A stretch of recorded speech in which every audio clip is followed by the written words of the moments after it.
2-0 हारे हैं लेकिन हम वॉरियर्स की तरह लड़े हैं। 2-0 हारे हैं पर सब हमारी बात कर रहे हैं। 2-0 हारे हैं but there is a lot of positives to look at, और 2-0 हारे हैं but there is everything else to play for. AFC Asian cup के ग्रुप स्टेज के हमारे पहले एनकाउंटर के बाद मेजॉरिटी लोगों का, इंक्लूडिंग 433 का भी यही कहना है। 433 बाय द वे एक बहुत बड़ा मीडिया चैनल है फुटबॉलिंग वर्ल्ड में, और मैं भी इन लोगों के ब्रैकेट में कहीं ना कहीं फॉल करता हूँ, क्योंकि इंडिया का जिस हिसाब से करंट सिनारियो है फुटबॉल के लिहाज से, उसमें हमने पंचिंग अबव आवर वेट वाली फाइट दी है। हमने अपनी औकात से बढ़कर फाइट दी है एक ऐसी टीम को जो 25 रैंक्ड है वर्ल्ड में, एक ऐसी टीम जिसने अर्जेंटीना को उनके जीते हुए वर्ल्ड कप के एक नॉकआउट गेम में टफ फाइट दी थी। एक ऐसी टीम है जो कि इस समय एशिया की one of the best if not the best team मानी जाती है, और हमारी रैंक 102 है। हमारी रैंक 102 है, ये बात समझ लेना। इंडियन टीम ने पंचिंग अबव आवर वेट वाली फाइट दी है, ये बात सच्ची है, लेकिन जितनी अच्छी हमने डिफेंडिंग इस गेम में की, मैं मानता हूं हमें 2 गोल खाना भी डिजर्व नहीं करना चाहिए था। बट ऑब्वियसली कुछ नेगेटिव्स रहे होंगे जिस वजह से हमने वो 2 गोल खाए, जिसकी मैं बात इस वीडियो में आगे करने वाला हूं, तो स्टे टिल दी एंड।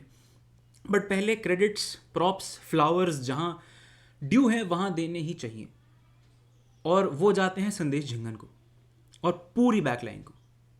हम बात फॉरवर्ड लाइन में सुनील छेत्री, बाईचुंग भूटिया जैसे लेजेंड्स की करते हैं, बट मुझे नहीं लगता कि इंडियन फुटबॉल के इतिहास में संदेश झिंगन जैसा डिफेंडर हमें कभी मिला है, और आगे 5-10 साल में भी नहीं मिलने वाला। वो इंसान 50-50 चांस पे भी 100% बॉडी लगाता है अपनी। हम बात करते हैं कि हमारे पास फिजिकलिटी नहीं है, वो स्ट्रेंथ नहीं है। संदेश झिंगन इस टाइम पे दुनिया के स्ट्रॉन्गेस्ट डिफेंडर्स की आंख में आंख डाल के बात कर सकता है, उसमें इतना दमखम है। संदेश झिंगन इंडिया के one of the very few players में है जिसे यूरोपियन फुटबॉल का एक्सपोजर मिला। I mean Sunil Chhetri was there, Bhaichung Bhutia was there, but then Sandesh Jhingan is a marvel in Indian football. लोग कहते हैं कि सुनील छेत्री को कैसे रिप्लेस करेंगे, वो जितनी गोल टैली है सुनील छेत्री की, हम उसे कैसे रीजेनरेट कर पाएंगे, कौन होगा वो फॉरवर्ड। मैं पूछता हूँ कौन होगा वो सेंटर बैक जो संदेश झिंगन के लेवल की डेडिकेशन तुमको ला के देगा। Now I don't want to sound a bit too unrealistic, but Anwar Ali और संदेश झिंगन की जो सेंटर बैक पेयरिंग हमारे लिए रिसेंट पास्ट में खेली है, kind of gives Rio Ferdinand and Nemanja Vidic vibes. अब मुझे पता है मैं नेमानिया विडिच का नाम इस चैनल में पिछले 2 वीडियोज़ में बहुत ले चुका हूँ, because I rate them that highly as a pair as well. Anwar Ali unfortunately injured है, बट संदेश झिंगन ने उसकी कमी इस मैच में ऑलमोस्ट महसूस नहीं होने दी अनटिल हमने 2 गोल खाए।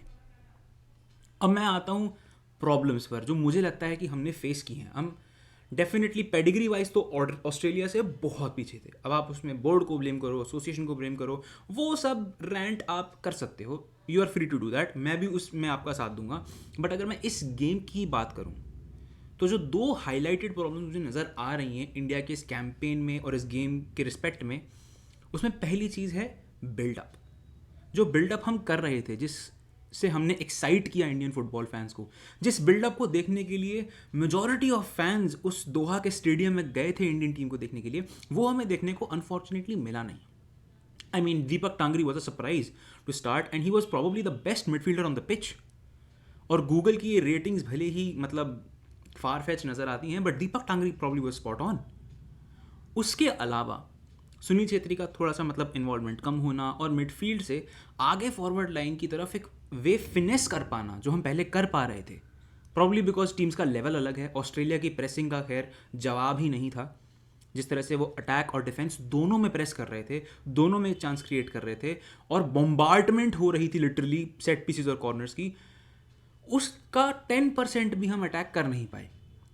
हमने कोशिश की कि विंगर्स का इस्तेमाल कर सकें पेस का, बट वो भी हम उतने अच्छे से अनफॉर्चुनेटली कर नहीं पाए।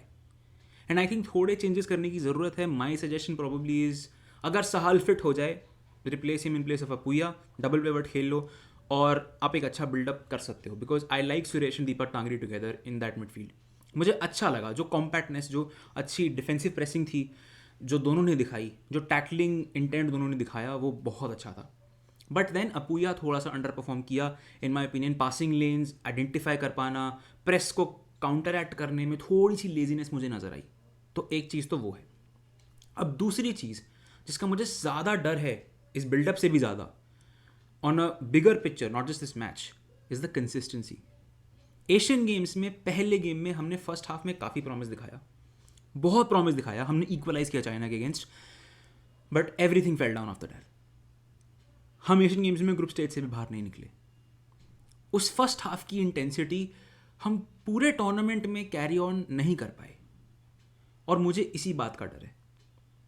इस टूर्नामेंट में जहां ऑलमोस्ट तीनों टीम्स हमसे बेहतर हैं, ऑलमोस्ट क्या तीनों ही बेहतर हैं रैंकिंग वाइज, फुटबॉलिंग वाइज, जिन टीम्स को वो खेलते हैं उस लिहाज से भी तीनों टीम्स बेटर है।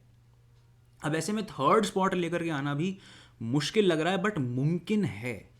जैसा हमने इंडियन फुटबॉल का स्पार्क देखा है, जो हमने राइज देखा है, जिस तरीके का change in tactics and style देखा है, वो उम्मीद देता है।